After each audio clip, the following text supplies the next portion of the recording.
wabarakatuh. Terlebih dahulu, Alhamdulillah, kita mengucapkan syukur kepada Allah Ta'ala. Bermula, dan kita pun ada buat tetap hari Ahad, tapi kebetulan hari Ahad berbeza sikit. Pasal kita pemula hari ini, kita akan buka kitab Idaman Penuntut, kitab fiqh, yang akan disampaikan oleh Al-Fadhil Ustaz Azhar Ramli. Dan saya di sini saya juga mengucapkan terima kasih kepada rakan-rakan yang dapat join pagi ini. InsyaAllah mungkin akan ada lagi selepas ini. Jadi tidak buang masa lagi, saya serahkan kepada Al-Fadhil Ustaz Azhar Ramli untuk teruskan kita punya program di pagi ini. Silakan Ustaz. Baik, bismillahirrahmanirrahim. Alhamdulillahilladzi arsala rasulahu bil huda wa dinil haqq liyuzhirahu 'ala ad-din kullihi walau karihal kafirun. Asyhadu an la ilaha illallah wahdahu la syarika lah wa asyhadu anna Muhammadan 'abduhu wa rasuluh. Salawatullahi wa salamuhu 'ala hadzal nabiyyil karim wa imamil muttaqin wa qaidid du'akil mujahidin wa ala alihi wa ashabihi ajma'in. Allahumma 'allimna ma jahilna wanfa'na bima 'allamtana waj'alna minal mukhlisin. Wa sallallahu ala sayyidina Muhammad wa ala alihi wa baraka wasallam. Walhamdulillahi rabbil alamin, amma ba'd. Terima kasih kepada Abang Zaki selaku pengerusi majlis. Yang dihormati lagi dikasihi Al-Fadhil Tuan Pengerusi Surau kita, seluruh ahli jawatan kuasa surau, daya seraikan tuan-puan, mudah-mudahan kita diberikan kebaikan, diberikan kebaikan dan dicatatkan segala amal. Mudah-mudahan Allah Ta'ala berikan keberkatan juga kepada kita sepanjang kita berada dalam majlis ilmu pada pagi ini. Sebagaimana yang disebut oleh Abang Zaki tadi, kita hari ini tuan-puan seperti biasa, aktiviti mingguan kita, cuma hari ini kita mula kitab baru. Sebelum daripada ni kita settlekan beberapa tajuk-tajuk yang penting.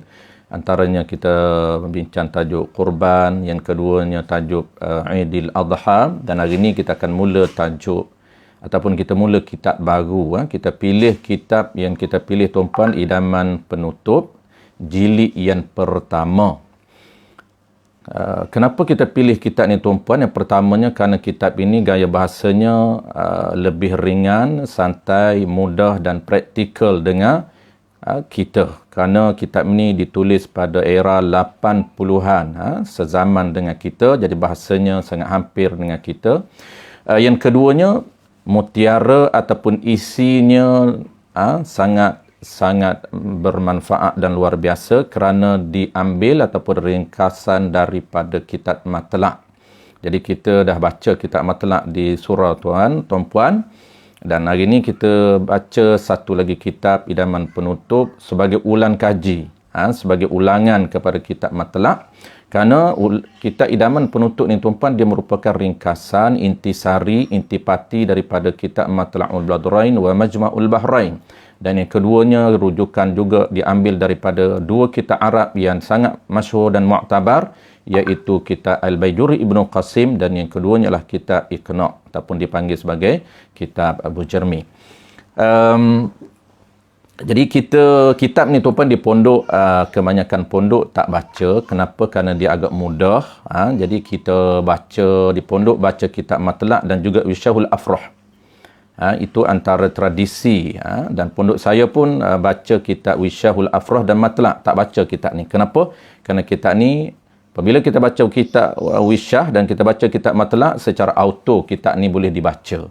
Sebab tu kenapa tidak dibaca di pondok, kerana kita dah baca dia punya induk dia punya kitab asal dia, iaitu Matlaqul Badrain dan Majma'ul Bahrain. Jadi sebab itulah kitab ni tuan-puan sangat bagus, dia punya perbahasan hukum-hukum, dan sangat panggil menarik dia punya inti perbahasan dia, kerana rujukan dia merupakan kitab yang muktabar.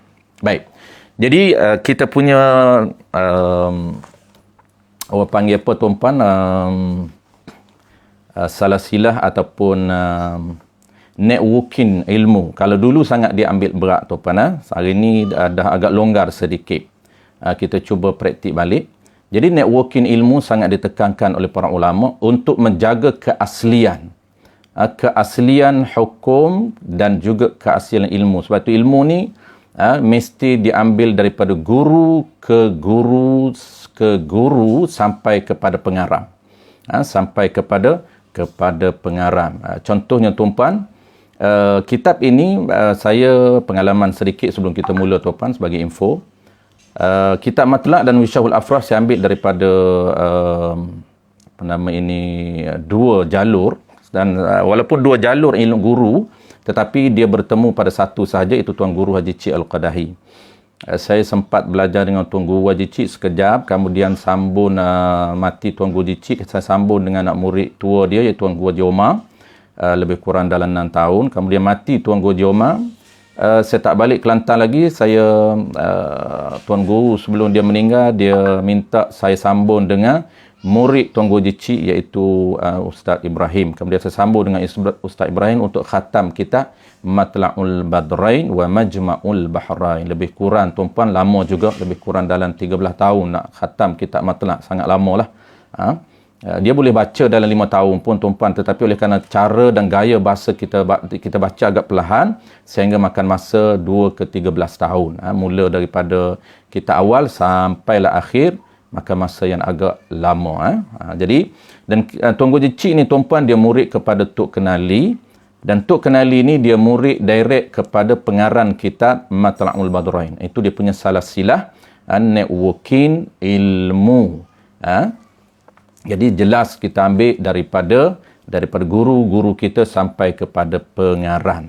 Dan pengarang kitab ni juga tuan-puan, dia juga merupakan pengarang kitab Idamah Penuntut ni, kalau tuan-puan ada kitab ni, dia juga merupakan murid kepada Tok Kenali.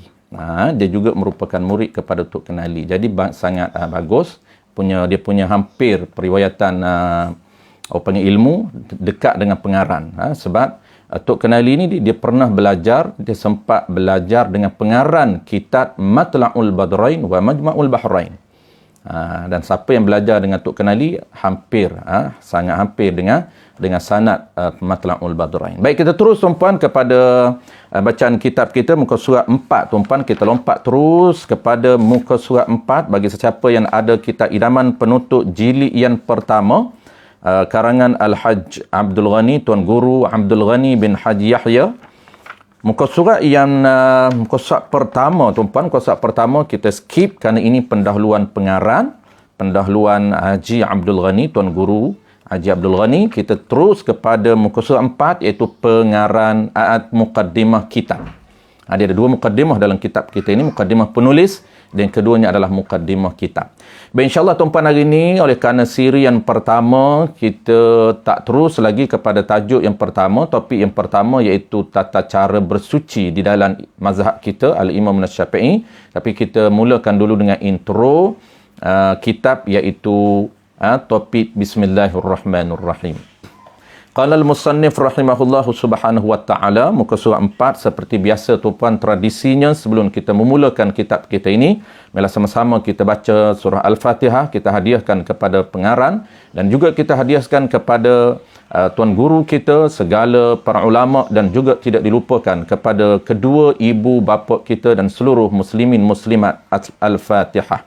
Bismillahirrahmanirrahim. Alhamdulillahirabbil alamin, arrahmanirrahim, maliki yaumiddin. Iyyaka na'budu wa iyyaka nasta'in. Ihdinas siratal mustaqim. Siratal ladzina an'amta 'alaihim ghairil maghdubi 'alaihim waladdallin. Amin.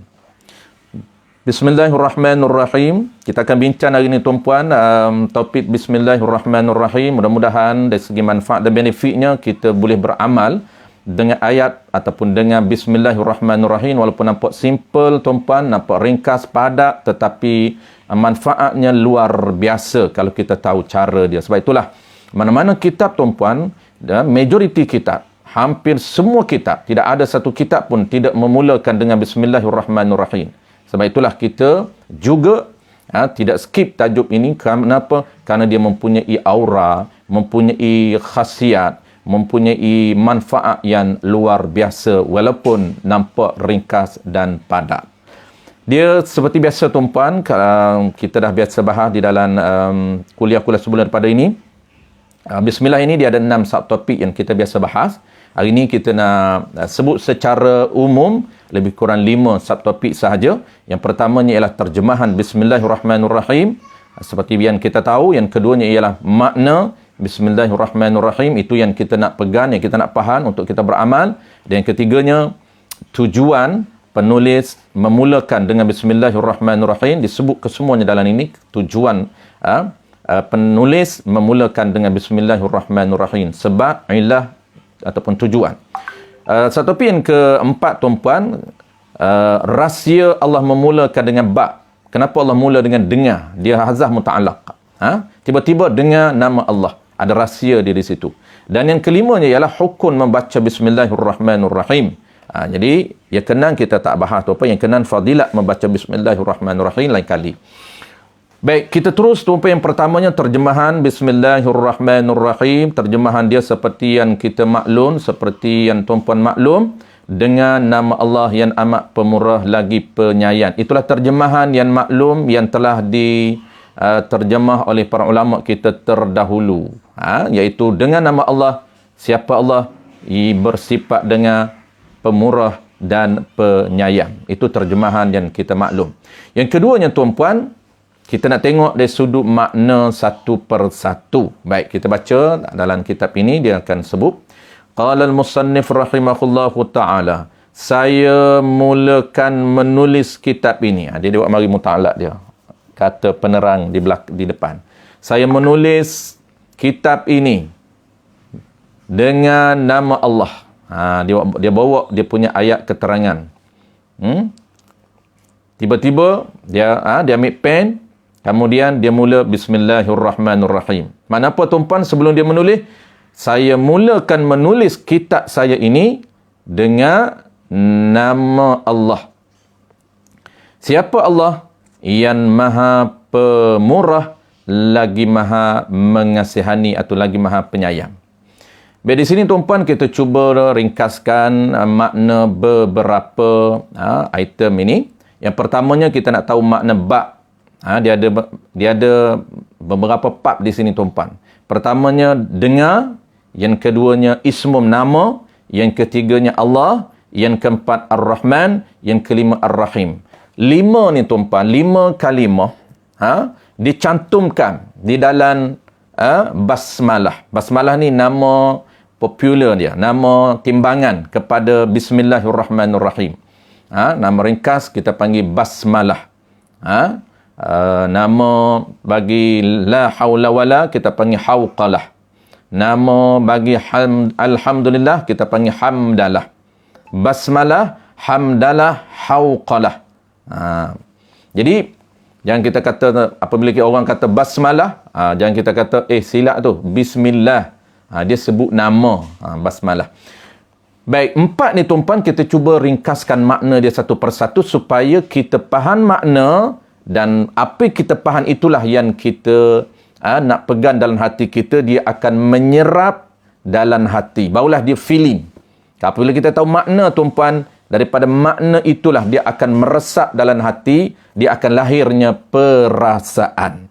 Kalau kita tak tahu makna, tuan-puan, baca sahaja, dia sekadar di bibir sahaja, dia sekadar bermain di lidah kita sahaja, tanpa dia menyerap di hati kita, tanpa mengeluarkan perasaan. Tidak ada apa-apa perasaan di sebalik bacaan di bibir kita. Kenapa? Kerana kita tak tahu apa yang kita baca. Kita tak faham apa yang kita baca. Baik, yang pertama tuan-puan, dia ada 5 ini. Kita bahas satu persatu seringkas. Yang pertamanya huruf ba'. Huruf ba' sebiji itu dia ada makna dia. Dengar, dalam bahasa Melayu dia panggil dengar. Dalam bahasa Melayu dia panggil kata sendi nama. Kata sendi nama, iaitu dengar. Saya makan dengan sudu, saya datang dengan kereta. Ini kata sendi nama. Dengar di sini ini ada 2 makna. Makna yang pertamanya dia panggil babul isti'anah. Dengar ini babul isti'anah. Makna apa dengar? Dengan pertolongan. Ba isti'anah kita terjemah dengan pertolongan. Kenapa tiba-tiba terjemah dengan pertolongan? Kerana ba itu ada makna dia. Dengan pertolongan Allah yang amat pemurah lagi penyayang. Dengan pertolongan Allah saya boleh datang. Dengan pertolongan Allah saya boleh mengaji. Dengan pertolongan Allah saya boleh menulis. Dengan pertolongan Allah saya boleh mendengar. Semuanya ada hubung kait terus menerus dengan Allah Subhanahu wa taala. Itu bab. Dia panggil babul isti'anah. Saya dengan pertolongan Allah saya boleh membaca kitab. Saya mulakan baca kitab ini dengan bismillahirrahmanirrahim. Maknanya saya mulakan bacaan kitab ini dengan pertolongan Allah Subhanahu wa taala. Makna yang kedua tuan-puan dia panggil bab yang kedua dia panggil bab lil musahabati ma'at tabarruki. Dia panggil bab tabarruk. Makna yang keduanya bab ni apa dia tuan-puan? Mengambil keberkatan. Tabarruk dengan keberkatan Allah yang bersifat dengan pemurah lagi penyayang. Dengan berkat nama Allah. Allah yang mana? Yang bersifat dengan pemurah lagi penyayang. Itu dipanggil al-ba' lil musahabati ma'at tabarruki, iaitu ba' dengan makna tabarruk. Jadi tuan-puan boleh guna dua-dua, salah satu daripada dua-dua makna ini. Saya mulakan dengan pertolongan Allah Ta'ala. Saya mula menulis dengan keberkatan Allah Subhanahu wa Ta'ala. Kedua-dua tuan-puan boleh guna. Baik, kesimpulan tuan-puan, huruf ba' ini ada dua makna boleh digunakan, salah satu daripada dua makna. Dia banyak lagi. Ini saya sebut sekadar dua saja, bukan dua sahaja. Cuma kita sebut ringkas kerana kita kekangan masa, kita ambil dua sahaja tuan-puan. Kalau kita nak bahas banyak makna bab ini menyebabkan kita akan akan lambat. Sebab tu orang dulu tuan-puan, kenapa dia nak khatam kitab berbelah tahun? Inilah dia salah satu sebab. Kerana gaya dan style pengajian mereka bukan style cara pengajian kita. Tidak. Cara pengajian kita dulu tuan-puan, tuan guru saya sebut, dia kata orang dulu kalau tuan-tuan nak tahu cara dia baca kitab seperti dia baca Quran. Kita baca Quran tuan-puan, selagi mana satu huruf tak betul, kita tak akan pindah pada surah lain. Kita baca Fatihah tak betul, tuan-puan tak pindah lagi, tak mula lagi surah Muqaddam, tak mula lagi. Ataupun kita baca Muqaddam dulu, Qul huwallahu ahad. Selagi tak boleh baca Qul huwallahu ahad, tak boleh nak pindah kepada Qul a'udzu birabbin nas. Itulah cara orang dulu baca kitab satu persatu, huruf demi huruf, barulah dia akan keluar. Faham satu demi satu huruf, pindah kepada ayat lain. Dia orang belajar dulu tuan-puan huruf demi huruf. Kita tak boleh. Hari ni dah hari yang hilamnya ilmu tuan-puan, terangkatnya ilmu. Kita nak kena cepat, instant. Cepat. Sebab tu hari ni orang instant tuan-puan, ada yang trend terbaru, jangan buatlah. Ada orang buat. Trend terbaru ni dia pergi minta dengan Tok Guru. Tok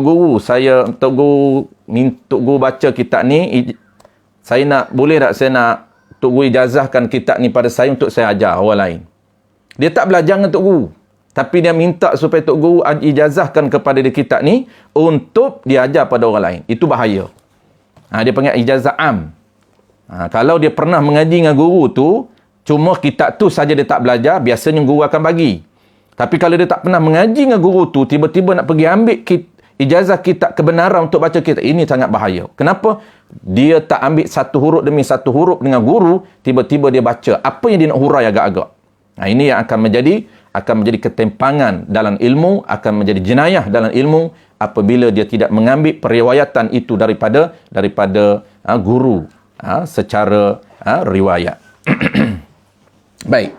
Yang kedua tuan-puan, tuan-puan boleh guna makna bab, salah satu daripada dua makna, sama ada babul isti'anah ataupun babut tabarruk. Yang kedua tuan-puan, ismun. Saya mulakan menulis kitab ini dengan apa? Dengan nama. Yang keduanya ialah ismun.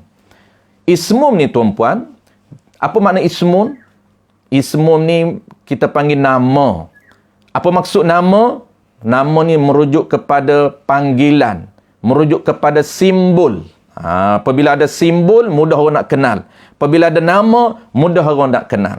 Sebab itulah nama ini panggilan ataupun simbol kepada sesuatu. Tu dia panggil nama. Jadi Allah Ta'ala ni, zat diri Allah Ta'ala ni tuan-puan, dia ada nama. Dia ada nama dia. Zat Allah Ta'ala, dia ada nama. Dia ada orang panggil panggilan untuk mudah kita nak panggil. Apa dia nama dia? Allah. Tu dengar nama Allah. Yang ketiganya tuan-puan, Allah. Allah ni tuan-puan, walaupun dia bersatu makna, tetapi dia berbeza dari segi nisbah. Allah dengan Tuhan ni tuan-puan, Allah dengan zat ini, ismun dengan zat ini, dia bersatu makna tetapi nisbah berbeza. Zat dia merujuk kepada diri, ismum dia merujuk kepada panggilan. Ismum ni tuan-puan, panggilan dia merujuk kepada panggilan kepada zat. Zat dia merujuk kepada diri Allah Subhanahu wa taala. Sebab tu ismum ini tuan-puan dia panggil ismun li zati al-wajibul wujub, ataupun dia panggil alamun ala zati al-wajibil wujudi, al-mustahaqqi li jami'il kamalati. Apa dia ringkasnya? Kita ambil ringkas untuk mudah tuan-puan nak faham. Apabila sebut nama tuan-puan, sebut Allah, Allah ni dia merujuk kepada nama ismun li zati ataupun ismun ala zati al-wujudi al-wajibil wujudi, merujuk kepada nama zat yang mesti ada. Tu Allah ni tuan-puan, nama kepada zat yang wajibul wujub, yang mesti ada. Akal tak boleh terima nak kata zat ni tiada. Apabila akal tak boleh terima nak kata tiada, maka akal decide buat keputusan mesti ada. Jadi nama Allah Ta'ala ni nama kepada zat yang mesti ada. Settle. Itu saja, ringkas saja. Apabila kita sebut Allah, orang tanya Allah dengan zat ni apa beza? Zat tu diri Allah. Allah tu nama bagi zat. Hakikat kedua-dua sama. Tu tuan-puan boleh beza dua tu. Orang tanya apa beza di antara Allah dengan zat? Diri dan Allah. Allah itu nama kepada zat dan zat itu adalah diri Allah. Hakikat sama tetapi nisbah berbeza. Itu jawapan yang tepat dan betul. Jangan kata Allah lah, zat lah. Betul, memang betul. Allah zat betul. Cuma nisbahnya berbeza tapi hakikat sama. Hakikat kena pada apa? Kena pada diri, kena kepada diri Allah.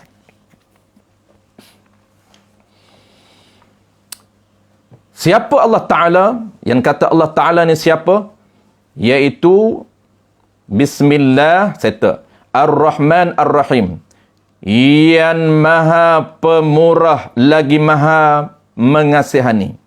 Ini dia nak memperkenalkan diri dia melalui ciri. Ini dia punya konsep tuan-puan. Kalau tuan-puan belajar Tauhid, dia ada metodologi mengenal Allah melalui ciri pengenalan yang ada pada Tuhan. Itu metodologi Ahli Sunnah tuan-puan. Yang diasaskan oleh Abu Hasan Asy'ari. Modul ni diasaskan oleh Abu Hasan Asy'ari. Pengasas dia. Modul apa? Modul yang menusun cara mengenal Allah melalui ciri yang ada pada Tuhan. Dia panggil ciri pengenalan yang ada pada Tuhan. Konsep ini tuan-puan diambil daripada mana? Diadaptasi daripada ayat Al-Quran. Kalau orang tanya, cara yang kita belajar, syllabus yang kita belajar itu, adakah ulama create dengan idea dia ataupun tidak ada sumber? Jawab dia ada sumber, rujukan dan ambilan. Konsep yang disusun oleh Abu Hasan Asy'ari ini, dia ambil naqal ataupun adaptasi daripada konsep Al-Quran. Macam mana? Banyak dalam ayat Quran. Antaranya ayat pertama lagi tuan-tuan, Bismillahirrahmanirrahim. Bagaimana Allah memperkenalkan diri dia melalui ciri yang ada pada diri dia. Mana dalil tuan-tuan? Tengok. Allah kata dengan nama Allah. Dia cerita dia ada nama. Maknanya nak membezakan di antara diri dia dengan nama, walaupun hakikat sama. Dia tak kata Bizatillahirrahmanirrahim. Boleh dia sebut Bizatillahirrahmanirrahim, tetapi dia sebut Bismillah. Dia tak sebut Bizatillah. Kenapa? Kerana dia nak declare kepada kita bahawa Allah itu panggilan kepada zat diri dia. Mudah kita nak panggil. Tuhan itu tuan-puan, nama merujuk kepada umum. Macam kita, orang panggil apa? Manusia dia ada nama. Ada. Saya nama Azhar. Tuan-puan ada nama sekian-sekian-sekian. Tapi kita ni apa? Kita ni manusia. Umumnya Tuhan itu, Rabb itu dipanggil terjemah Tuhan. Tapi nama dia ada nama dia. Nama eksklusif dianya satu saja, iaitu Allah. Tetapi nama popular dia sangat banyak. Ada 99 nama. Itu pun tuan-puan kena clear. Sebab kalau benda asas ni tak clear, dia akan jadi keliru untuk nak jawab dakyah-dakyah. Sebab ramai orang yang mengelirukan hari ni. Orang tanya kita, Allah Ta'ala tu nama. Apa pula yang ada 99 nama? Banyak sangat nama Allah. Kita jawab 99 tu lain. Allah ni nama lain pula. Allah Ta'ala ni nama bagi zat dia yang eksklusif. Apa makna eksklusif? Yang tidak boleh digunakan oleh orang lain. Dia panggil, ada formula dia, tapi kita tak nak sebut detail ni tuan-puan. Ada formula dia. Kalau nama Allah ni, dia khas pada diri dia, dia khas pada makna. Orang lain tak boleh guna. Itu makna khas pada diri dia. Nama Allah hanya eksklusif untuk diri dia. Jangan kita bubuh kepada benda lain. Benda lain tak boleh. Tak boleh panggil hamba, tak boleh panggil buh nama anak kita Allah. Tak boleh. Kalau nak guna juga, kena nisbah Abdullah. Kena ada nisbah lain. Atiqullah, Abdullah, kena ada nisbah. Sebab nama Allah eksklusif untuk diri dia dan makna pun eksklusif merujuk kepada diri dia, tidak merujuk kepada lain. Itu makna formula khas pada makna, khas pada diri. Baik. Jadi 99 nama itu nama samaran dia, nama popular dia, merujuk kepada nama perbuatan, bukan nama diri. Dia ada nama merujuk pada perbuatan dia. Dia ada nama merujuk pada diri dia. Dia ada nama merujuk pada ciri dia. Banyak nama. Nama-nama terkadang nama nisbah pada diri. Terkadang nama nisbah pada ciri. Terkadang nama nisbah pada perbuatan dia. Baik. Ar-Rahman ni tuan-puan, dia declare bahawa cara dia nak perkenalkan diri Allah dengan nama dan dengan ciri. Mana ciri yang ada pada diri dia tuan-puan, iaitu Ar-Rahman, Ar-Rahim. Ini dia panggil sifat nisbah pada perbuatan Allah. Ini ciri perbuatan. Apa makna pemurah tuan-puan? Kita nak faham tuan-puan, kita faham inti, bukan faham detail tu. Saya bahas detail, kemudian kesimpulan. Tuan-puan nak bubuh dalam minda ni, tuan-puan bubuh hak inti ataupun hak kesimpulan. Apa makna Allah? Allah ni merujuk pada diri Tuhan. Tu je. Tak perlu ingat ismun li zati al-wajibul wujud ataupun ismun ala zati al-wajibil wujudi al-mustahaqqili. Tak perlu ingat panjang. Ingat inti, ingat ringkas. Apabila sebut Allah terbayang di minda kita, nama merujuk kepada diri Allah. Settle. Yang kedua tuan-puan, Ar-Rahman. Ar-Rahman ini terjemahan dia pemurah. Kita bukan nak terjemahan, tapi kita nak makna. Apa makna pemurah? Itu. Ar-Rahman makna pemurah. Ini sifat ataupun ciri merujuk ke perbuatan Allah Subhanahu wa ta'ala. Yang kata pemurah Allah Ta'ala ni tu apa dia? Dia panggil Al-Mun'imun bijalailin ni'amin. Ini disebut di dalam kitab Nailur Raja bisyarhi Safinatin Najah. Yang kata pemurah ni tuan-puan, Al-Mun'imun bijalailin ni'amin. Apa dia? Iaitu Allah memberi nikmat. Allah memberi nikmat. Ini kata perbuatan dia. Ciri perbuatan. Dia nak declare, dia nak buat penisytiharan kepada kita, makluman kepada seluruh makhluk Allah Ta'ala, bahawa Allah ini mempunyai sifat yang bernama pemurah. Apa dia pemurah? Pemurah ini Allah memberi nikmat bijalailin ni'am, nikmat yang zahir. Allah memberi segala nikmat zahir, nikmat yang nampak. Nikmat zahir ni nikmat yang nampak, nikmat yang besar-besar. Seperti nikmat kesihatan, nikmat harta benda. Ini dipanggil nikmat zahir. Secara umum, meliputi orang yang berakal ataupun tidak. Meliputi orang yang beriman ataupun tidak. Nisbah di dunia. Itu secara makna yang panjang. Ringkasnya apa dia tuan-puan? Ringkasnya apabila tuan-puan ingat pemurah, ingat Allah Ta'ala beri nikmat secara umum nisbah dunia. Itu ringkas. Apabila kita kata pemurah, Allah pemurah ni, Allah beri apa? Beri segala nikmat. Di mana? Di dunia. Dalam bentuk apa? Bentuk umum. Meliputi orang beriman ataupun tidak. Orang berakal ataupun tidak. Sebab tu orang gila, Allah beri nikmat. Orang berakal, Allah beri nikmat. Binatang, Allah beri nikmat.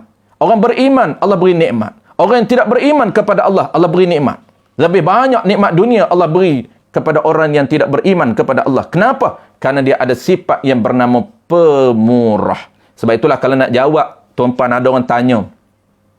Orang tanya, kenapalah ya Allah, kita beriman kepada Allah susah hidup dunia.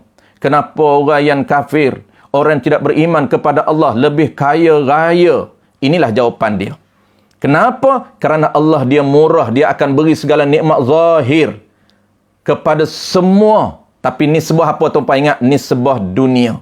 Ringkas lagi kalau orang tanya, lagi ringkas macam mana ustaz nak ingat ayat pemurah ni? Kita sebut pemurah, makna yang paling ringkas merujuk kepada nikmat dunia secara umum. Tuan-puan tahu umum tu apa dia? Kena faham makna umum.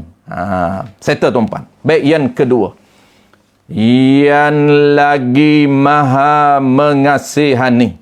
Sifat yang kedua, Ar-Rahim. Yang keduanya, yang lagi maha mengasihani. Allah Ta'ala yang mana? Yang penyayang. Saya nak ringkaskan tuan-puan. Kita nak cuba habiskan hari ni, tak topik ni. Yang kata pengasih ni tuan-puan. Yang tadi pengasih, yang ni penyayang. Yang kata penyayang ni apa dia? Asal makna, satu makna. Daripada Rahimah. Rahman, Rahim diambil daripada satu lafaz, Rahimah. Tetapi ulama bezakan dua ni walaupun satu makna. Kenapa? Kerana nisbah berbeza. Satu nisbah dunia, satu nisbah akhirat. Ingat Ar-Rahim, Allah memberi segala nikmat. Nikmat apa? Nikmat yang khusus kepada orang yang beriman di nisbah di hari akhirat. Apa nikmat khusus? Iaitu iman dan Islam. Mudah tuan-puan nak ingat, tak perlu ingat panjang-panjang. Apabila sebut penyayang, Allah bersifat dengan penyayang, dia beri nikmat. Nikmat yang dipanggil daqaiq. Daqaiq, nikmat yang halus, ini nikmat iman, nisbah di akhirat kepada orang beriman sahaja. Apa dia? Nikmat syurga. Mudah tuan-puan nak ingat. Ar-Rahim ini merujuk nikmat syurga di akhirat. Hanya dia beri kepada orang yang beriman sahaja. Sebab tu orang kafir tak akan dapat nikmat di akhirat. Settle tuan-puan. Kita nak ringkaskan. Formula saya tak buat. Dia ada formula tu. Ar-Rahman ada formula dia. Ar-Rahim ada formula dia. Allah ada formula dia. Kita nak ringkas tuan-puan. Kalau kita buat formula, memang satu Bismillah ni, dia akan jadi dua kuliah. Kita nak cuba ringkaskan. Baik. Settle makna topik yang kedua, makna Bismillahirrahmanirrahim. Tuan-puan dah tahu secara ringkas. Apabila sebut Bismillahirrahmanirrahim, kita dah ada info ringkas. Kita cuba praktik supaya dia hadir hati kita. Kita nampak sebut Bismillah ni terbayang di minda kita, dengar nama Allah. Allah mana? Allah yang pemurah. Sebut pemurah, dia terbayang di minda. Apa makna pemurah? Sebut penyayang, dia terbayang di minda. Apa makna penyayang? Barulah kita panggil mula praktis untuk rasa feeling. Kalau dia tak rasa Allah pemurah, itu baru duk kena cari info lagi. Kena faham, cuba faham. Tak faham pemurah, tak faham penyayang, dia tidak akan rasa, oh hebatnya ya Allah, penyayang sungguh Allah Ta'ala. Dia nampak pemberian, setiap hari ni tuan-puan, dia tak nampak apa nama ini makhluk. Dia nampak Allah dulu. Ada yang orang nampak makhluk dulu baru nampak Allah. Ada orang nampak Allah dulu baru nampak makhluk. Ini level masing-masing. Kenapa level berbeza? Kerana kepahaman dia berbeza. Sebab itu asas dia tuan-puan, cuba faham dan cuba kita praktis kita dengan Allah Ta'ala. Kita nampak, ya Allah, kenapa bersyukur setiap hari?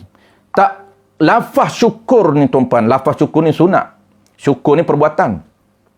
Kita rasa sangat malu kita dengan Allah Ta'ala. Kenapa? Kerana kita berada dalam nikmat yang sangat banyak.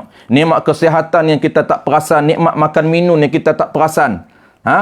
Banyak nikmat yang kita tak perasan Allah beri kepada kita. Allah sedang memberi nikmat kepada kita. Dia nampak pemurahnya Allah.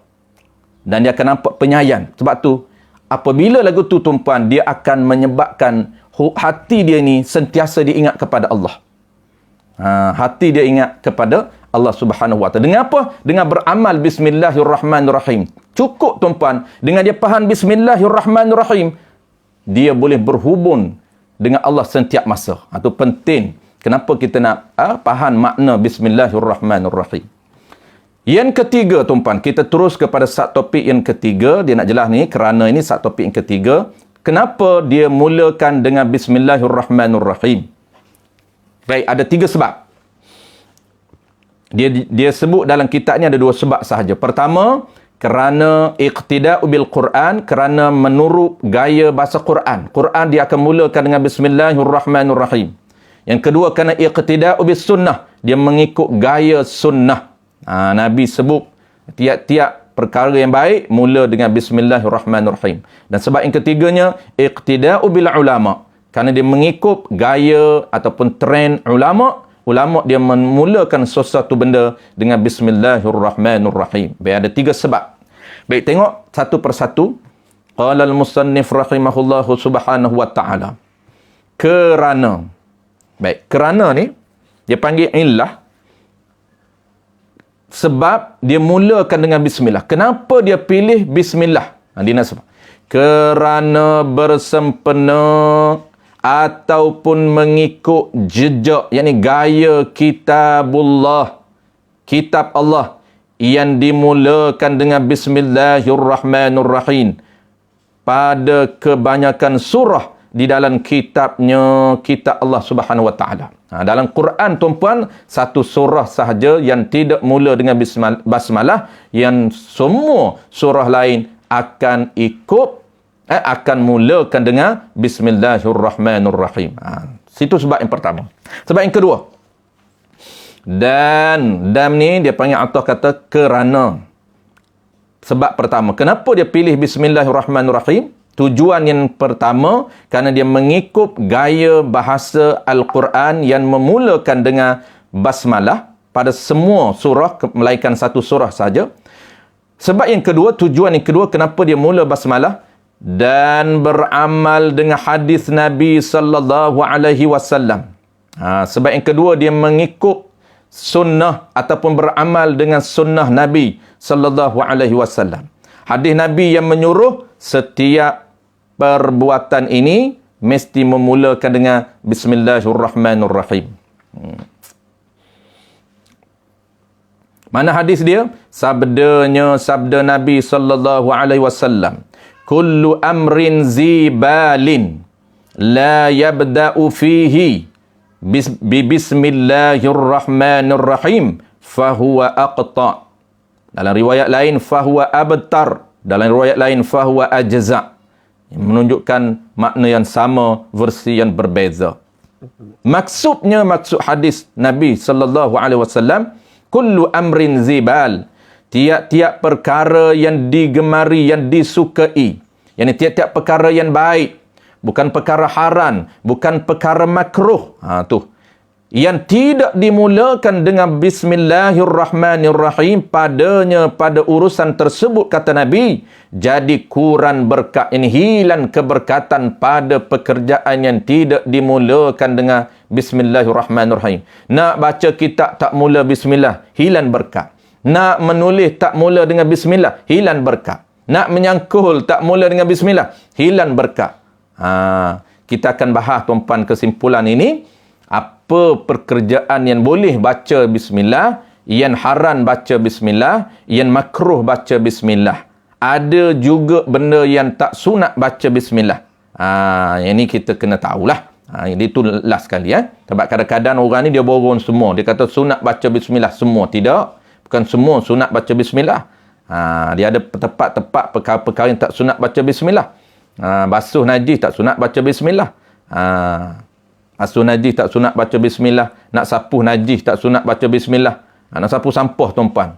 Ada orang nak sapu sampah perkara baik, perkara bagus. Adakah sunat baca Bismillah? Tak sunat baca Bismillah. Perkara yang keji. Kenapa?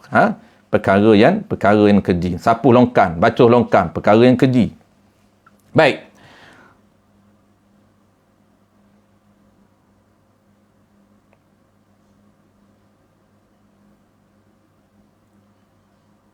makna perkataan tiap-tiap perkara yang digemari itu ialah perkara atau pekerjaan yang dituntut atau diharuskan pada syarak.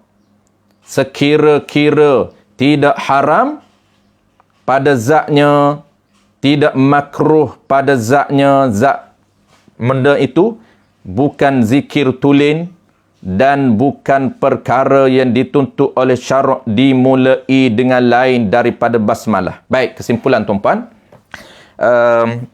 Ni huraian terakhir ni sampai habis dia nak cerita tentang hukum membaca bismillahirrahmanirrahim. Hukum membaca bismillahirrahmanirrahim. Satu topik pertama kita bincang tadi terjemahan settle, yang kedua makna bismillah settle, yang ketiga tujuan. Tujuan penulis memulakan dengan basmalah ada dua tujuan dia sebut di sini settle. Pertama iqtida'u bil Quran, yang kedua iqtida'u bil sunnah, nak beramal dengan sunnah Nabi. Satu topik yang keempat yang kita nak buat akhir ni iaitu hukum membaca bismillah. Ada 4 hukum ini. Hukum membaca bismillah. Dia nak cerita sampailah habis ni kesemuanya hukum membaca bismillahirrahmanirrahim. Jadi 4 sahaja tuan-puan kita sempat hari ni. Dia ada 6 satu topik bismillah. Kita bahas ada 4 sahaja tuan-puan hari ni. Baik. Ada 4 hukum membaca bismillah tuan-puan. Dia terus hukum yang kedua di sini. Di sini hukum yang kedua. Makna perkataan tiap-tiap ini dia nak jelaskan hukum yang kedua. Hukum pertama apa tuan-puan? Hukum pertama wajib membaca bismillah iaitu di dalam solat bagi mazhab al-Imam Asy-Syafi'i rahimahullahu taala.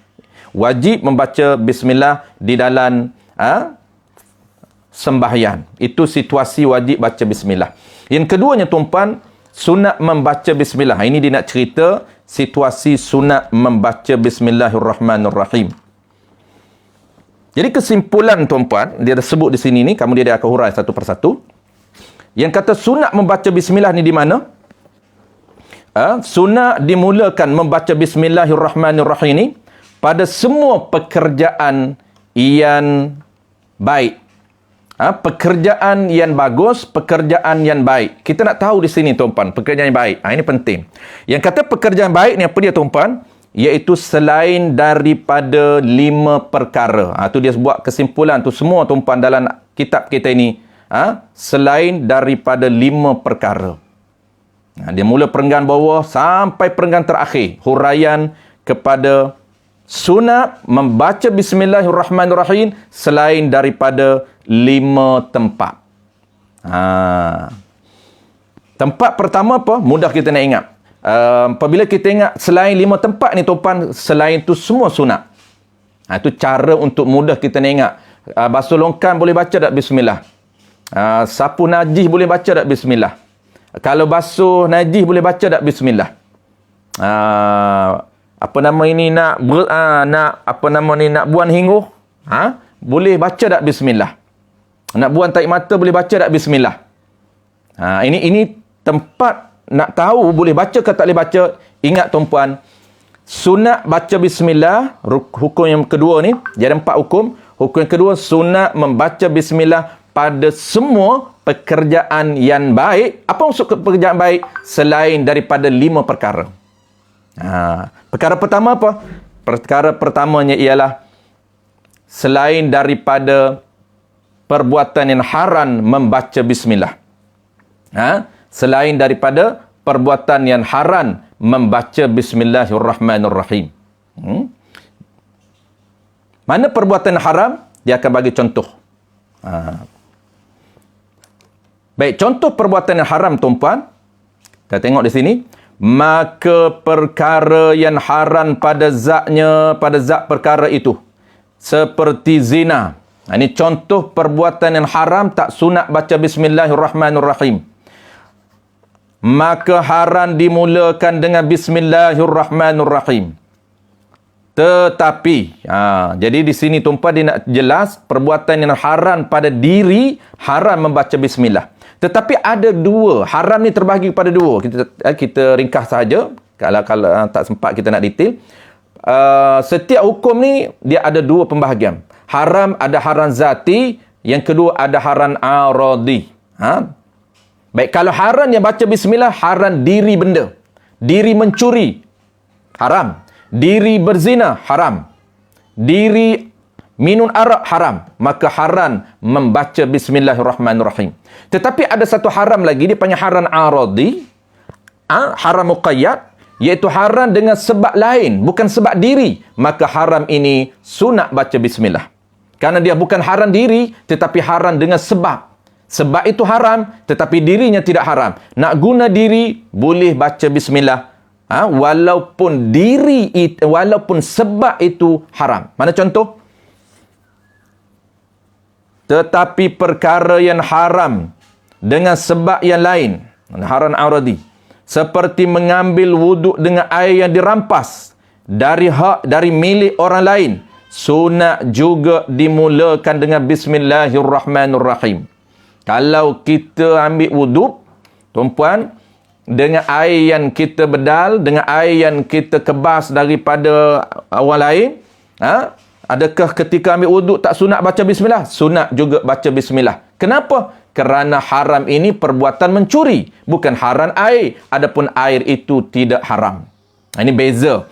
Perbuatan mencuri itu, diri mencuri itu tak boleh baca bismillah. Ketika nak curi air, tak boleh baca bismillah.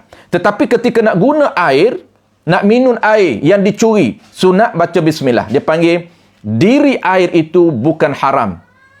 Tetapi air itu haram guna dengan sebab apa? Dengan sebab mencuri. Mencuri itu dipanggil sebab, air itu dipanggil benda yang bukan diri haram. Sebab itu yang haram. Baik, sunat baca. Ketika kita nak pergi rumah orang, tuan-puan, kawan tak ada di rumah, tak minta izin nak guna air dia, lalu kita ambil air, kita minum. Ketika nak minum tu, sunat juga baca Bismillahirrahmanirrahim, walaupun air itu haram kita minum. Kenapa? Kerana air itu jadi haram dengan sebab kita curi. Maka perbuatan nak mencuri air itu, ketika mana kita nak mencuri air, haram kita sebut Bismillahirrahmanirrahim, kerana perbuatan mencuri itu adalah haram. Apabila kita guna benda yang dicuri, ketika kita nak guna benda yang dicuri itu, sunat kita baca Bismillahirrahmanirrahim. Baik, settle yang pertama. Sebab, selain daripada ada 5 sebab, semua kita sunat baca. Sebab pertama haram. Kalau haram, tak sunat baca, bahkan haram baca Bismillahirrahmanirrahim, iaitu haram zati. Yang keduanya makruh.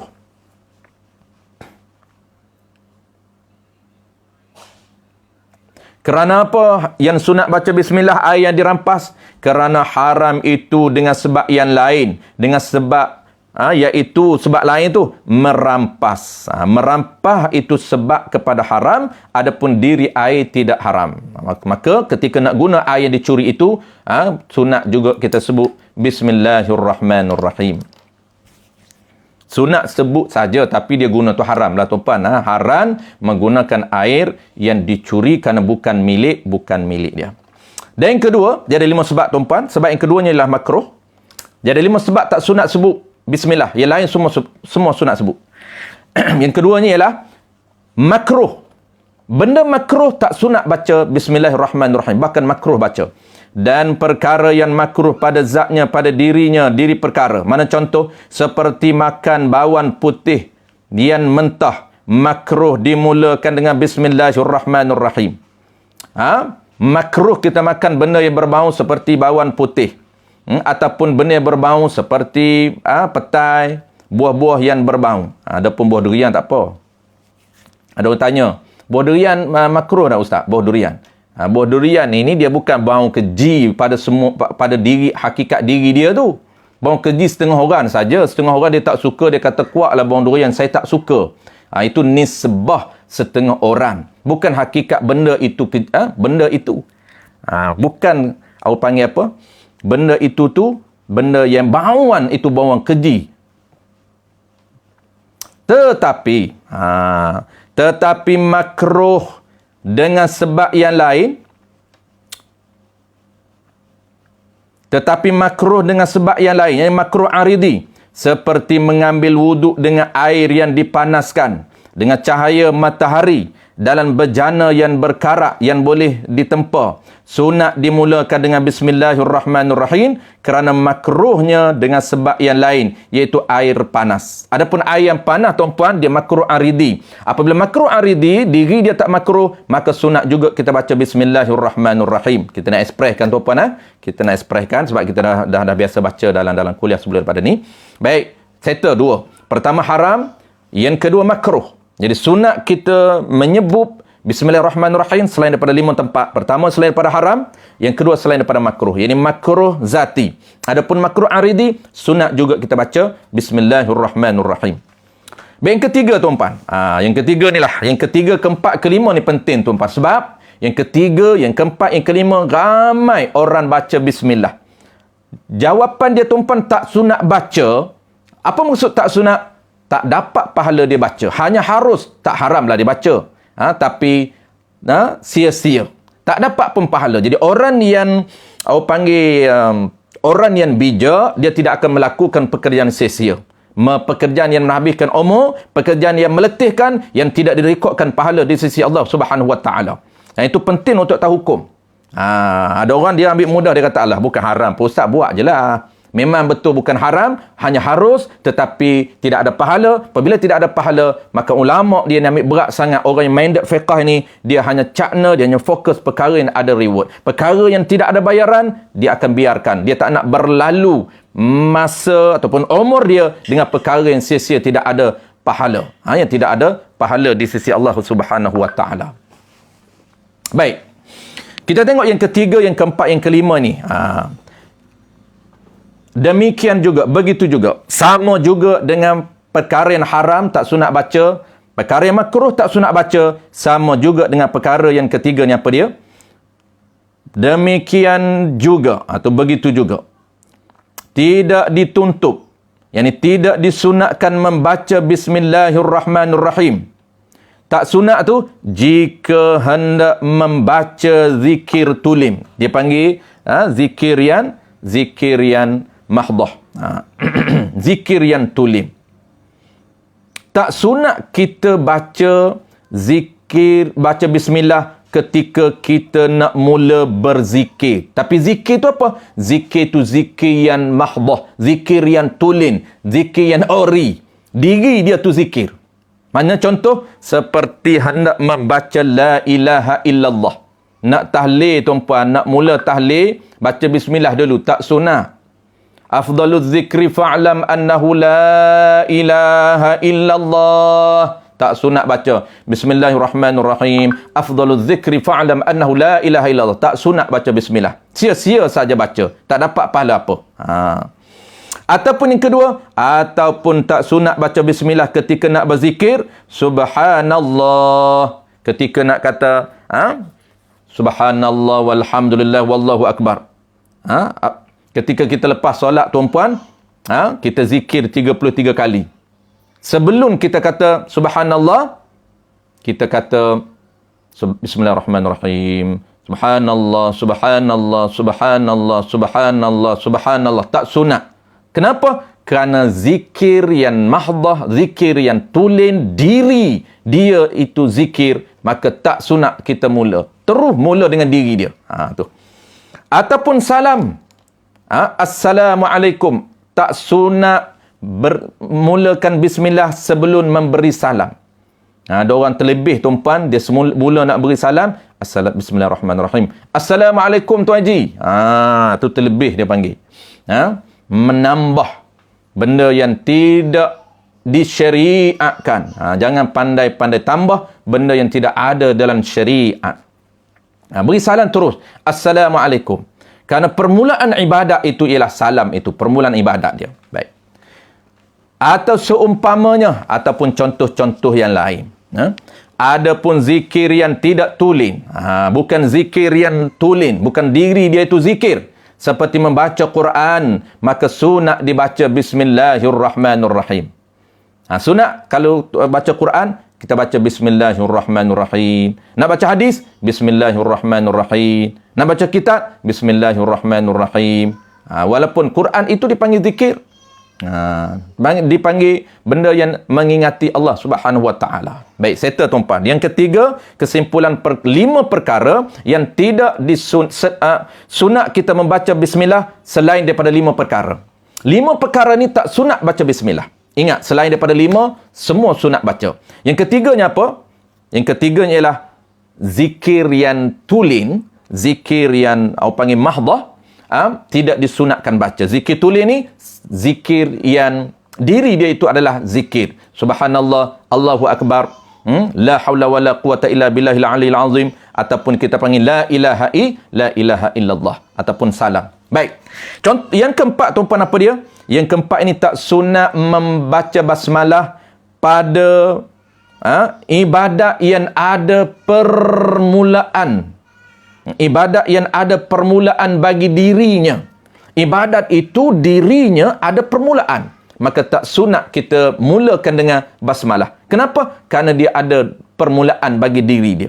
Maka terus dengan permulaan ibadat itu.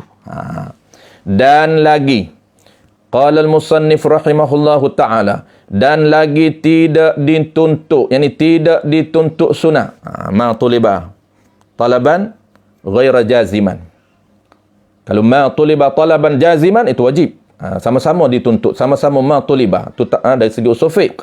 Kalau dari segi fiqh, dia panggil ma yusabu ala fi'lih. Baik.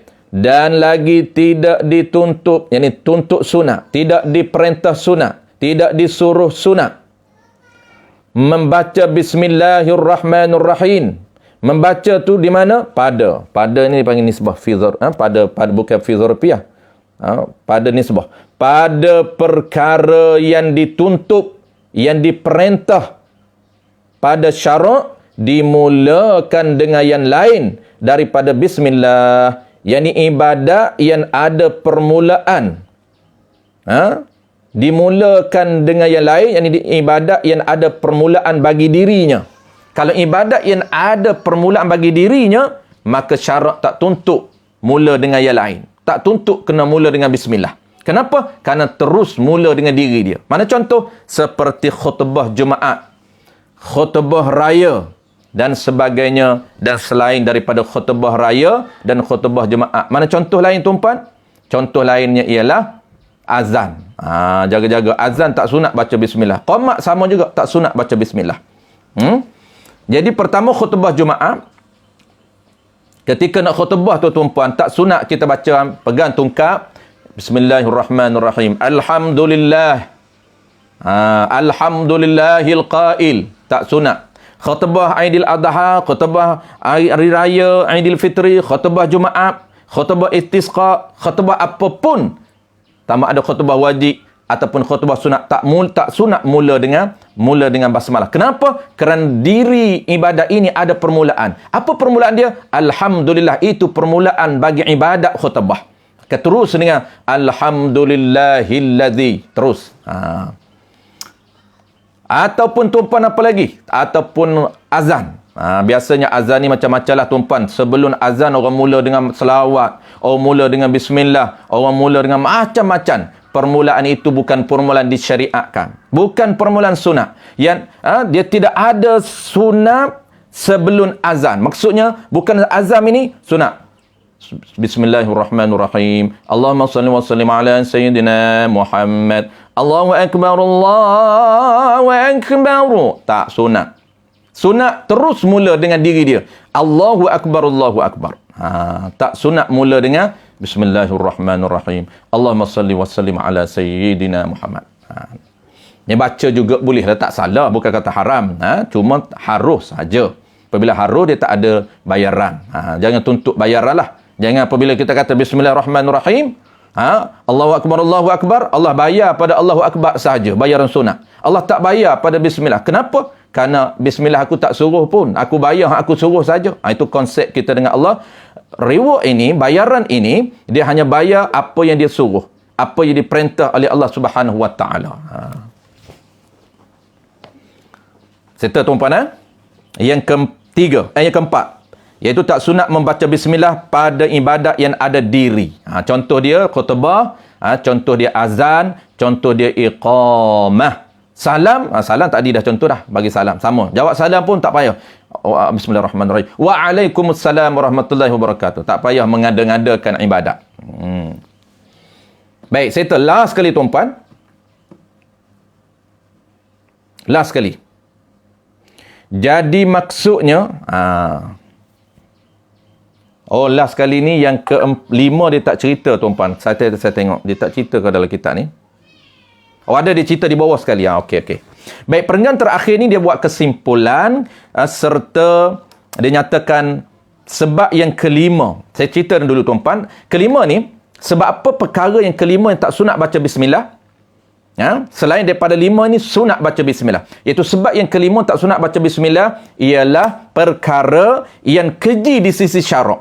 Perkara tu perkara yang keji di sisi syarak.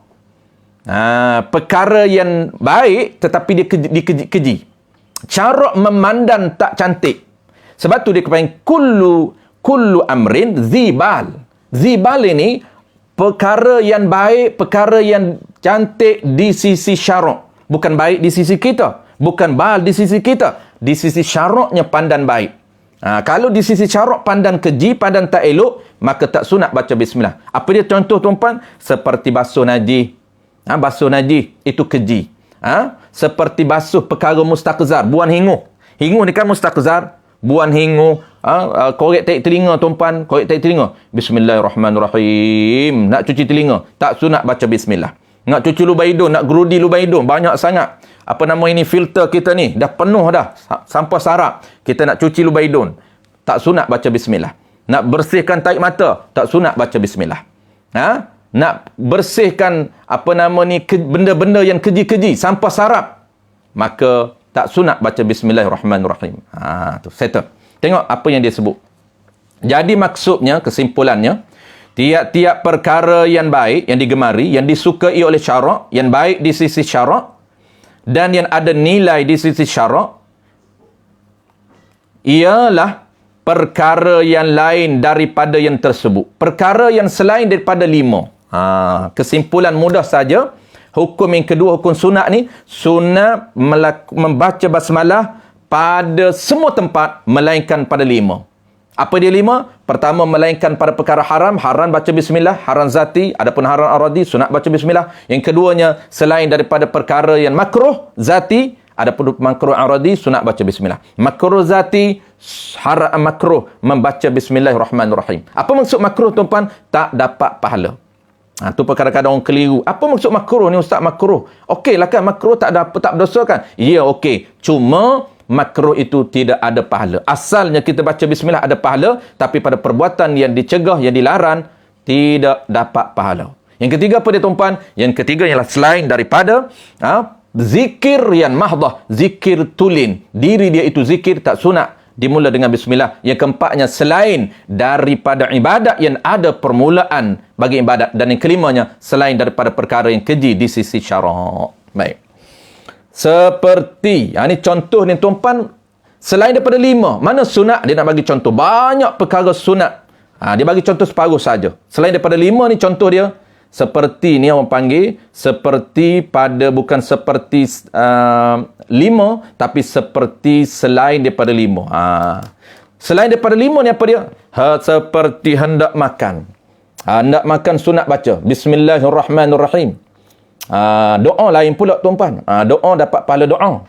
Kalaulah tak sempat baca doa Allahumma barik lani, Allahumma barik li tu, sekurang-kurang kita baca basmalah. Dia ada 2 pahala. Satu pahala basmalah, satu pahala doa. Doa itu sunat aini ataupun sunat kifai. Basmalah ini baca bismillahirrahmanirrahim itu sama juga sunat kifai dan sunat aini. Dan hendak minum sama. Nak makan sunat baca bismillah, nak minum sunat baca bismillah. Dan hendak baring, nak tidur betul sunat baca bismillah. Gaya nak tidur bismillahirrahmanirrahim. Barulah baca bismikallahumma ahyatu wa amut. Tu doa. Baca bismillah, kemudian baca doa. 2 pahala dapat. Hendak tidur, gaya nak baring pun sunat, dan gaya nak tidur ketika nak tidur. 2 tu tepat. Nak baring tu sunat baca, perbuatan beza tu. Gaya nak baring itu beza. Dan apabila nak tidur je, kita dah baring siap tuan-puan, kita baring ikut sunnahnya. Kemudian kita pun sebelum kita nak lelap mata, Bismillahirrahmanirrahim. Ataupun Bismikallahumma ahyatu amut. Tidurlah. Tu. Hendak berjalan ketika nak keluar rumah, nak naik kenderaan, Bismillahirrahmanirrahim. Hendak menulis ketika nak mula menulis, Bismillahirrahmanirrahim. Hendak mengaji ketika nak mengaji kitab, ketika nak baca kitab, Bismillahirrahmanirrahim. Hendak bersetubuh ketika nak jima', Bismillahirrahmanirrahim, dan sebagainya, dan banyak lagi contoh yang dia tak bagi. Kita kiaslah sendiri. Sebagainya tu yang bukan dipandang rendah atau hina, bukan keji di sisi syarak. Bukan dipandang rendah ataupun hina seperti hendak berludah. Ini dia panggil perbuatan keji. Perbuatan yang mustaqzah, perbuatan yang keji, perbuatan yang dipandang hina, dipandang lekeh. Di sisi syarak tak sunat. Ketika nak berludah, ketika kita nak buang hingu, ketika kita nak ludah air liur, tak perlu Bismillahirrahmanirrahim. Tak perlu. Hendak kentuk, nak kentuk pun ada juga baca. Jaranglah kita tuan, kalau ada orang baca juga tu terlebih sangat tu. Hendak berak atau sebagainya.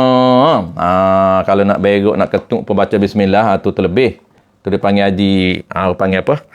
Tu dia panggil, kalau di Kelantan dia panggil terlebar kelaruh.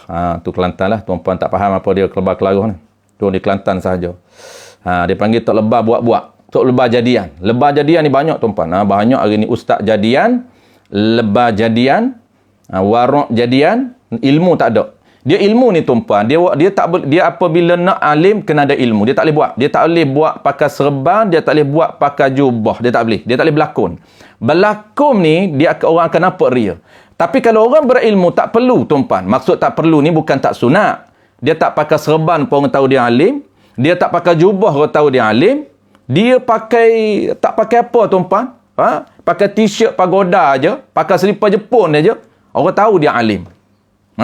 Orang tahu dia alim bukan dengan sebab pakaian, tetapi dengan sebab apa tuan-puan? Dengan sebab ilmu dia. Ini penting. Jadi, ilmu inilah yang nak menjadikan kita ini betul dengan syarak ataupun tidak. Bukan buat-buat. Buat-buat tak jadi. Kelon tak jadi. Ramai hari ni kelon. Dia panggil orang yang buat-buat dalam agama. Orang yang buat-buat nampak alim. Tu ramai. Tu bahaya tu tuan-puan. Sebenarnya dia bahaya sebab dia mengelirukan masyarakat. Masyarakat jahil ni, bukan dia tahu nak pilih orang alim macam mana. Bukan dia tahu nak cek latar belakang ustaz ni mengaji dengan guru dia siapa, guru kepada guru dia siapa, kitab mana dia khatam, kitab ni dia khatam tak? Kitab ni dia khatam tak? Dia khatam dengan guru mana? Orang hari ni tuan-puan dah tak tahu dah ciri-ciri untuk menerima ilmu daripada guru. Dia tak tahu dah etika menerima ilmu daripada guru. Dia tak tahu. Apabila dia tak tahu, dia akan tengok pada zahir, dia akan tengok pada rupa, dia akan tengok pada pakaian. Sebab itulah tuan-puan ada hukum yang dalam kitab fiqh sebut haram memakai pakaian eksklusif untuk ulama kalau dia bukan ulama. Sebab dia boleh mengelirukan orang. Apabila kita tengok, serbannya besar, mesti dia alim. Tengok orang biasa sebut alim, walhanya dia tak pernah khatam kitab, dia tak pernah berguru secara intensif, tak pernah ambil guru daripada musyafahah, daripada mulut ke mulut guru, dhabit catat ilmu daripada guru, tak pernah. Tetapi dia hanya pakai pakaian ulama, serban bubuh jubah berlapis-lapis. Maka ini pakaian ulama yang tak boleh kalau orang yang tidak alim. Kenapa haram? Dia boleh merosakkan masyarakat. Masyarakat yang tak tahu akan ambil ilmu dengan dia dan bukan rosak dia seorang, tapi rosak dengan masyarakat sekali. Ini bahaya. Dia akan bertanggungjawab di akhirat kerana dia merosakkan agama, dan orang yang dia rosakkan itu, dia akan mencari dia daripada masyarakat. Sebab itulah tuan-puan, kalau orang tahu betul-betul, orang payah untuk mengajar. Saya ni tuan-puan, bukan boleh mengajar juga saya ni pun. Tapi orang panggil darurah. Terdesak. Oleh kerana tuan-puan minta. Tapi kalau ria sebenarnya level saya ni memang tak boleh mengajar lagi. Memang mengaji sampai matilah, tak boleh mengajar. Tapi oleh kerana orang panggil terdesak, akhir zaman ni tuan-puan boleh sikit pun mengajarlah walaupun boleh sikit. Tapi kita kalau masa sama kita juga mengaji. Mengajilah sampai mati. Sebab oleh kerana zaman ni rosak tuan-puan, kalau kita tahu sikit tak mengajar bahaya. Kenapa? Kerana orang nak orang panggil apa Hak jadian tu, ustaz-ustaz jadian sangat ramai yang merosakkan masyarakat, kesian kepada masyarakat. Kalau kita yang tahu sikit tak bantu, bahaya lagi tuan-puan, sangat bahaya. Baik, itulah dia tuan-puan hari ni. Wallahu alam. InsyaAllah kita akan jumpa minggu depan. Kesimpulan tuan-puan hari ni, kita belajar hukum satu topik yang keempat. Kita belajar 4 saja satu topik Fatihah. Satu topik Bismillahirrahmanirrahim. Apa yang keempat tuan-puan? Satu topik yang keempat, hukum membaca bismillah. Ada 4 hukum. Hukum wajib, yang kedua hukum sunat, yang ketiganya ialah haram, yang keempatnya ialah makruh. Yang keempat makruh. Jadi kesimpulan yang paling pentingnya ialah tuan-puan yang saya buat tadi, sunat membaca bismillah pada semua tempat melainkan 5 tempat ini sahaja. InsyaAllah itulah pegangan kita, kepahaman kita untuk kita beramal. Tuan-puan, apabila tuan-puan ada kerangka ini, ada 5 sebab ini, tuan-puan boleh implement dalam lapangan. Di lapangan tuan-puan tahu apa perbuatan boleh aku baca bismillah, apa perbuatan yang tak sunat baca bismillahirrahmanirrahim. InsyaAllah bulan depan tuan-puan kita akan masuk topik yang pertama, iaitu bulan depan, minggu depan kita akan masuk topik yang pertama, iaitu bersuci, tata cara bersuci. Yang kita akan mulakan dengan pembahagian air di dalam mazhab kita Al-Imam Syafi'i rahimahullah subhanahu wa ta'ala. Baik, insyaAllah tuan-puan, kita jumpa lagi minggu depan dan saya serahkan kepada Abang Zaki. Kalau ada soalan dalam inbox, saya tengok dulu tuan-puan. Kalau ada soalan, kalau tak ada soalan, kita boleh break. Kerana masa kita dah cukup, kita tak nak ambil masa panjang. Kejap saya cek dalam inbox kalau ada soalan. Baik, kita ada soalan ya daripada Al-Fadil Kamaruddin, Tuan Bilal kita. Jika baca Al-Quran mula tengah ayat, sunat tak baca basmalah? Ya. Sunat juga baca bismillah walaupun kita mula di tengah ayat. Sunat baca bismillah. Sama juga apabila kita berhenti tengah ayat, nak mula balik, tidak balik, sunat kita baca Bismillahirrahmanirrahim. Soalan seterusnya, bagaimana hukum baca basmalah 21 kali sebelum tidur yang dikatakan dilindungi daripada gangguan syaitan? Baik. Ini antara amalan yang popular yang diijazahkan oleh tuan-tuan guru kita, disebut dalam beberapa kitab. Antaranya kitab Musalli disebut juga, dan kitab Luqtatul Awrab disebut amalan membaca basmalah 21 kali, disebut dalam kitab Luqtatul Awrab Al-Alim Al-Alamah Al-Hajji Al-Qadahi. Dia tuan-puan, ini amalan yang asin. Sekurang-kurang untuk dapat pahala nak baring, pahala nak tidur, sunat kita baca bismillah, dapat pahala bismillah. Ada pun tambahannya, untuk dapat benefit tambahan, khasiat tambahan, kebaikan tambahan, kita tambah dengan baca 21 kali, tak termasuk dengan bismillah nak tidur, tak masuk. 21 kali ni asin, tuan-puan, bilan asin. Ini amalan khusus untuk tuan-puan amalkan setiap malam ataupun bila-bila masa untuk mengelakkan daripada gangguan syaitan 21 kali. Ini termasuk dalam topik yang ke-6, tapi saya tak sempat tuan-puan. Lain-lain kali kalau tuan-puan tanya bolehlah. Dia banyak khasiat baca bismillah yang kita boleh amalkan, yang diijazahkan oleh guru-guru kita. Dia ada basmalah 21 kali, dia ada basmalah 40, dia ada basmalah 786. Tuan-puan ingat angka 786. Itu ada dalam kitab yang diamalkan oleh mamak-mamak kedai mamak tuan-puan. Tuan-puan pergi kedai mamak, bedal roti canai kedai mamak, kebanyakan dia orang beramal dengan khasiat basmalah 786. Dia orang percaya sangat kalau kedai mamak. Jadi kesimpulan soalan Al-Fadil Tuan Haji Kamaruddin, boleh baca tapi asinkan dengan basmalah nak tidur dan basmalah nak baring. Ini khusus 21 kali. Soalan seterusnya, apa pandangan Ustaz yang orang baca basmalah terbaik untuk tujuan sihir? Pandangan Ustaz orang baca basmalah terbalik. Ini tak boleh tuan-puan. Amalan baca basmalah kalaulah dia menyalahi sistem ataupun syarak, maka tak boleh beramal. Dia baca, dia tak boleh sonsan. Baca basmalah dia kena baca secara urutan dia, urutan basmalah sampai Ar-Rahman Ar-Rahim. Tak boleh sonsan. Tak boleh sonsan. Baik. Wallahu a'lam, itu saja soalan. Kita akan jumpa minggu depan tuan-puan. Mudah-mudahan kita diberi. Okey. Nak tanya satu Ustaz. Boleh cikgu, boleh. Kalau kita memulakan satu majlis dengan bismillah, contoh Bismillahirrahmanirrahim, yang berusaha, yang dihormati sesuatu majlis. Boleh. Boleh. Itu dia tak kira, dia kira nisbah apa tu? Dia kira nisbah memulakan percakapan. Sunat sebelum kita mula bercakap, tak kira apa pun majlis tak kira, majlis meeting, majlis pertunangan, apa pun majlis, sunat baca basmalah, alhamdulillah, dan juga selawat. Itu dia panggil intro khutbah. Kalau bercakap tuan-puan at least satu lah. Tapi kalau tuan-puan nak complete, tuan-puan kena sebut 3 sunat. Bismillahirrahmanirrahim. Alhamdulillahirabbil wassalatu wassalamu ala asyrafil anbiya'i wal mursalin. Habis. Tahu apa yang kita nak bincang. Okey, kita nak bincang dalam mesyuarat ni. Okey. Kita mula dengan 3 complete, dapat pahala 3. Dia panggil 3 permulaan. Dia panggil 3 intro. Intro basmalah, intro hamdalah, intro selawat. 3. Tapi at leastnya kalau kita nak cepat sangat, sekurang-kurang ambil 1. Iaitu bismillahirrahmanirrahim. Baik. Kita nak bincang apa ni cikgu? Okey. Dia dah baca dah bismillah. Maknanya dapat pahala permulaan mengucap berbicara. Wallahu a'lam. Okey, sama-sama cikgu. Dan baik, saya serah balik kepada Abang Zaki. InsyaAllah kita jumpa minggu depan. Terima kasih semua kepada tuan-puan, kepada pengerusi seluruh jawatan kuasa kita dan kepada tuan imam kita, cikgu. Minta maaf Ustaz. Ya. Ada satu soalan lagi. Okey. Sebelum kita mulakan azan tu Ustaz, Okey. ada yang permulaan dia sebelum kuat tu dia secara sir macam Allahu Akbar, Allahu Akbar. Baru dia kata Allahu Akbar, Allahu Akbar. Permulaan tu macam mana Ustaz? Okey. Tu sunat. Tu sunat. Nanti kita akan belajar bab azan. Itu sunat dia mulakan dulu dengan apa nama ini, dengan asyhadu an la ilaha illallah, asyhadu an la ilaha illallah 2 kali. Kemudian mula asyhadu an la ilaha illallah. Asyhadu anna Muhammad Rasulullah, asyhadu anna Muhammad Rasulullah. Sunat mulakan dulu secara sir. Ya. Okey.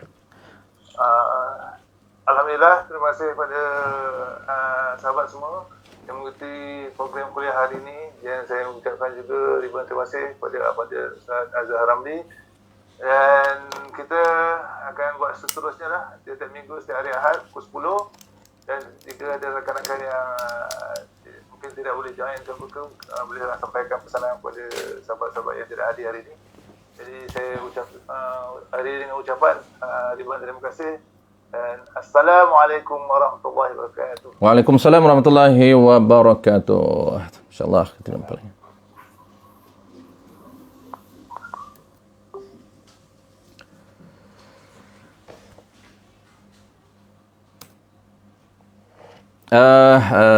Baik, insyaAllah tuan-puan kita jumpa minggu depan. Kita akan mula tajuk topik baru mula depan. Hari ini intro, dah settle introduction kitab.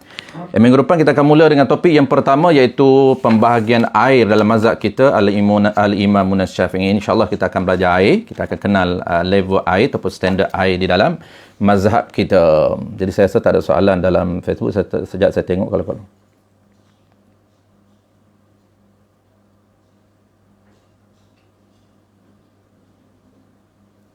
Baik, insyaAllah tuan-puan kita jumpa lagi minggu depan. Terima kasih semua kepada tuan-puan yang meraihkan, yang mengimarahkan ataupun meraihkan ulang kaji kita pada hari ini. Mudah-mudahan kita diberikan keberkatan ilmu dan keberkatan umur kita. InsyaAllah kita jumpa lagi minggu depan. Bismillahirrahmanirrahim. Alhamdulillahirrabbilalamin. Wassalatu wassalamu ala asyrafil anbiya'i wal mursalin wa ala alihi wa ashabihi ajma'in. Allahumma faqihna fid din wa 'allimna ta'wil wa ja'alna minal ulama wal 'amilin wa ja'alna minal mukhlisin. Wa sallallahu ala sayyidina Muhammad wa ala alihi wa baraka wa sallam. Alhamdulillahirabbil alamin.